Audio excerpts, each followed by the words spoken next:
Well, now, these are extraordinary times in Irish politics. Last weekend's opinion poll in the Sunday Business Post showed the combined support of the establishment parties of Fianna Fáil, Fine Gael and Labour as being lower than that of the total support for Sinn Féin, others and independents. Now, if the polls are correct, we're going to have 40 plus independents in the next Dáil. Totally uncharted territory. One of those independents is Maureen O'Sullivan, who represents my own constituency of Dublin Central. Maureen, you're very welcome to the Sunday show. When Tony Gregory, your friend and colleague and somebody who you worked as director of elections for many elections, when he first won his seat back in the 80s, I was just thinking about this.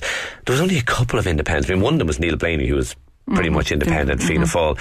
And Fianna Fáil, Fine Gael and Labour had probably 95% of the vote between them. Did you ever imagine a situation where you'd see independents at 25% plus in opinion polls? I didn't, and I don't think Tony would have either. And I'm very struck a lot of the times that, I wish he were here to be part of this and to be part of a pretty strong technical group in the Dáil.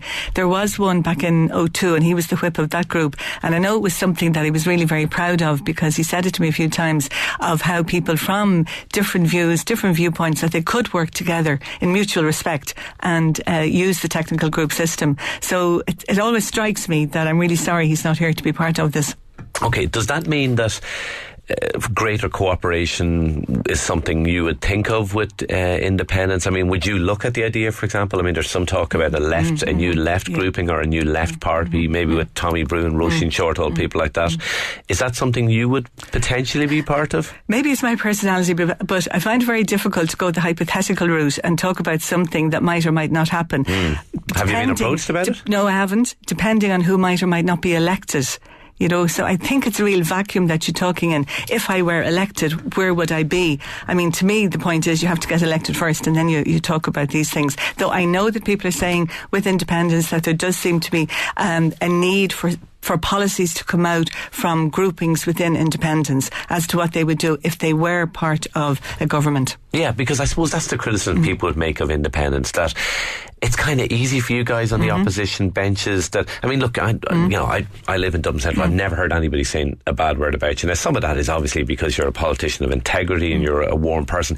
But is it also that, you haven't had to make tough decisions? You haven't had those Hobson's choices when, there's a budget deficit of 20 billion, as there was a few years ago, that something has to be cut. Yeah, I would agree with you, but I suppose if I go back to, I had a private members, it was my turn out of the technical group to have a private members last week on Tuesday and Wednesday night, and I picked the topic of a human rights based analysis when it comes to budgets. And what I would be looking for and calling for is that when it does come to budgets, that we are very conscious of those who are on the margins and those who are in difficult situations, and that we have a better analysis, social impact analysis, gender proofing, equality proofing of budgets. So I think, okay, I accept what you're saying, that we're in opposition. It's very easy to keep saying no. It's very easy to vote no to things. But I do think we all have our own particular views and particular issues that we are following through on, and we won't renege on those. So, I mean, is it a case of, people like to use the term austerity. I mean, do you accept that there did need to be cutbacks, but you're saying that the cutbacks were in the wrong places? I think they were in the wrong places, and I think we can see it very particularly, I see it in Dublin Central, that it was certain people who were cut continually, and we see people who probably didn't even know that there was a recession going on. I think I've been in a couple of groups in the Dáil which are across party and independent. We have, for example, one on mental health. So Fine Gael, Labour represented, I'm there from the independent group, Sinn Féin rep, etc. And we can work together, and we actually were able to submit a pre-budget submission in terms of mental health that all of us could work on together. So it is possible to work together, to work through compromise and through a more congenial atmosphere, which the Dáil certainly isn't. So maybe it'll be a different Dáil. Well, what do you make at the moment of the hullabaloo in the Dáil? I mean, you were kind of a victim of it. I was the first time, because you were about to speak on a very important issue that I know is close to your heart, and it didn't happen because Mary Lou McDonald got involved in a tryst with the Ceann Comhairle. I mean, did that annoy you? Did you think Sinn Féin was wrong? I mean, what I felt was Mary Lou was entitled to be annoyed over not getting her question answered. But when the vote was taken, I believe she should have accepted the vote of the Dáil, even though we knew what the vote was going to be. But 2 weeks ago, when it was the independents, when it was Catherine Murphy and Thomas Pringle and John Halligan, when the vote was taken, they immediately left the Dáil and the business went on as usual. So I do think there has to be a respect for votes. That's a democracy. Okay. But it's and particularly somebody who's a teacher and somebody who was involved in youth clubs all my life, I sit there sometimes and I'm absolutely mortified, particularly if there are young groups up in the gallery and they're looking at the carry-on that goes on from people who are elected to run the country. Because I know there's no way as a teacher or anybody listening who's a teacher would put up with any of that behaviour in a classroom setting. Okay, by the way, I said a tryst between Mary Lou McDonald and Corn. I meant a dispute, of course, not a tryst. But I mean, look, some of the unruly scenes have also been from the technical group. And we had a major storm a few weeks ago where a succession of people, and not you, I noticed, it got up and it seemed to me were deliberately trying to provoke, they were trying to provoke walkouts. I mean, again, did you think that was the wrong tactics? They weren't trying to provoke a walkout. What they were trying to do was to bring an issue to the attention of the Chamber, which we have tried through other channels and we were getting nowhere. Now, I didn't particularly agree with it, but what I do say is there is a need for some other system in the Dáil when those kind of things arise. Like on last Thursday, what it ended up is kind of one person, two people speaking at the same time. So nobody's listening to each other. So how can that be resolved if nobody's able to take on board what the other person is saying? I really felt like we should have something like in a basketball match that you could call time out. And the County Corla could then say, right, I want the whips, I want the people who are involved in this outside the chamber because we're not putting on a show for the media or for whoever is there. Okay.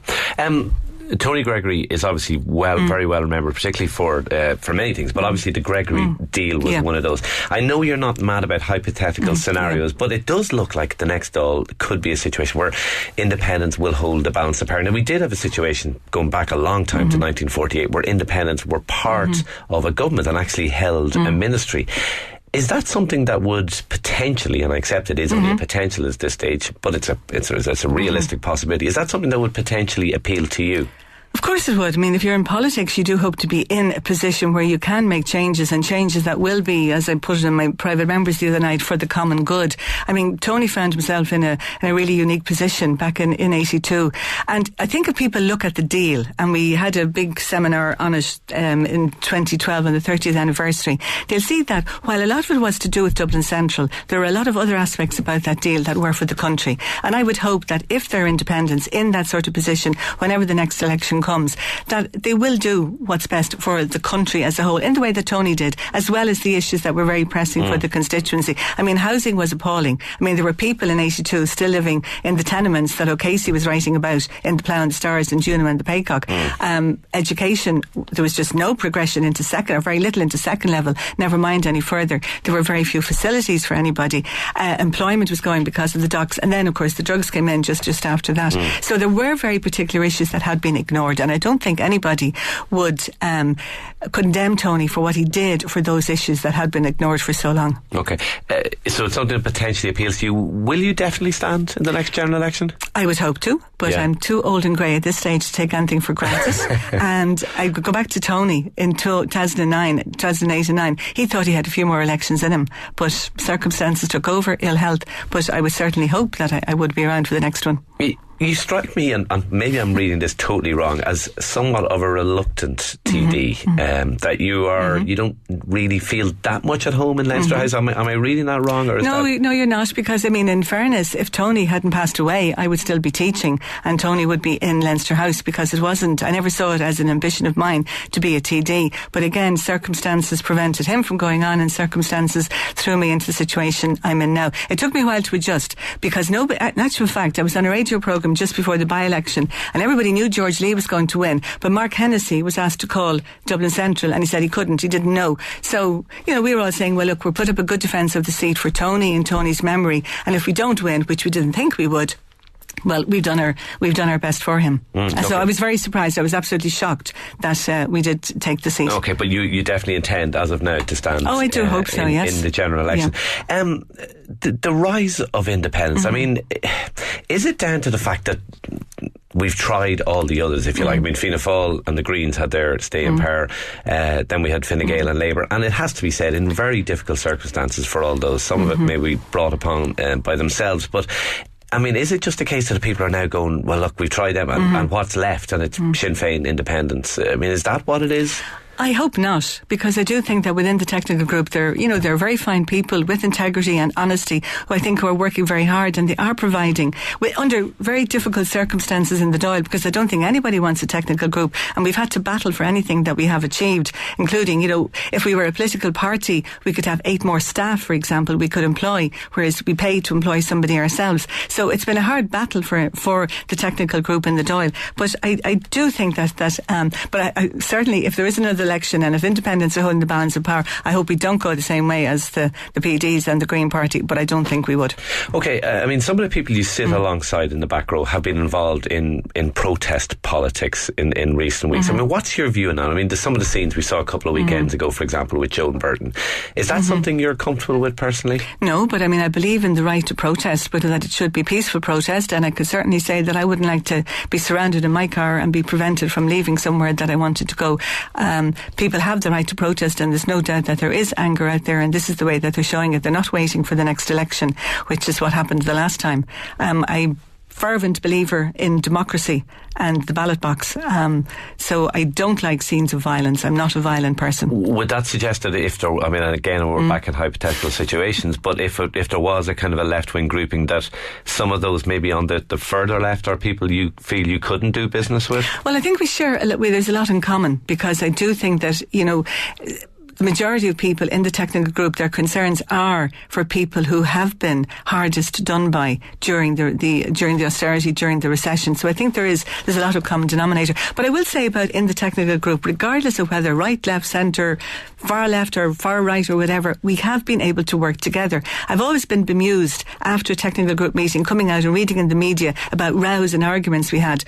I'm at most of the meetings, and that doesn't happen. There's a few rows over the Syndic Creighton, though. We have difference of opinion, but there's a mutual respect there, and I think we're showing that we can work together. And there have been private members' business, or there have been other issues where we have joined together and put out common statements. Okay, listen, we're almost out of time, but just before we go, 40 plus independents in the next Dáil, will that actually, when push comes to shove and people have to choose a government, do you think there could be that many there next time around? Time will tell. Okay, you're keeping your cards close to your chest. Maureen Sullivan, independent TD for Dublin Central, thanks indeed for coming in to us.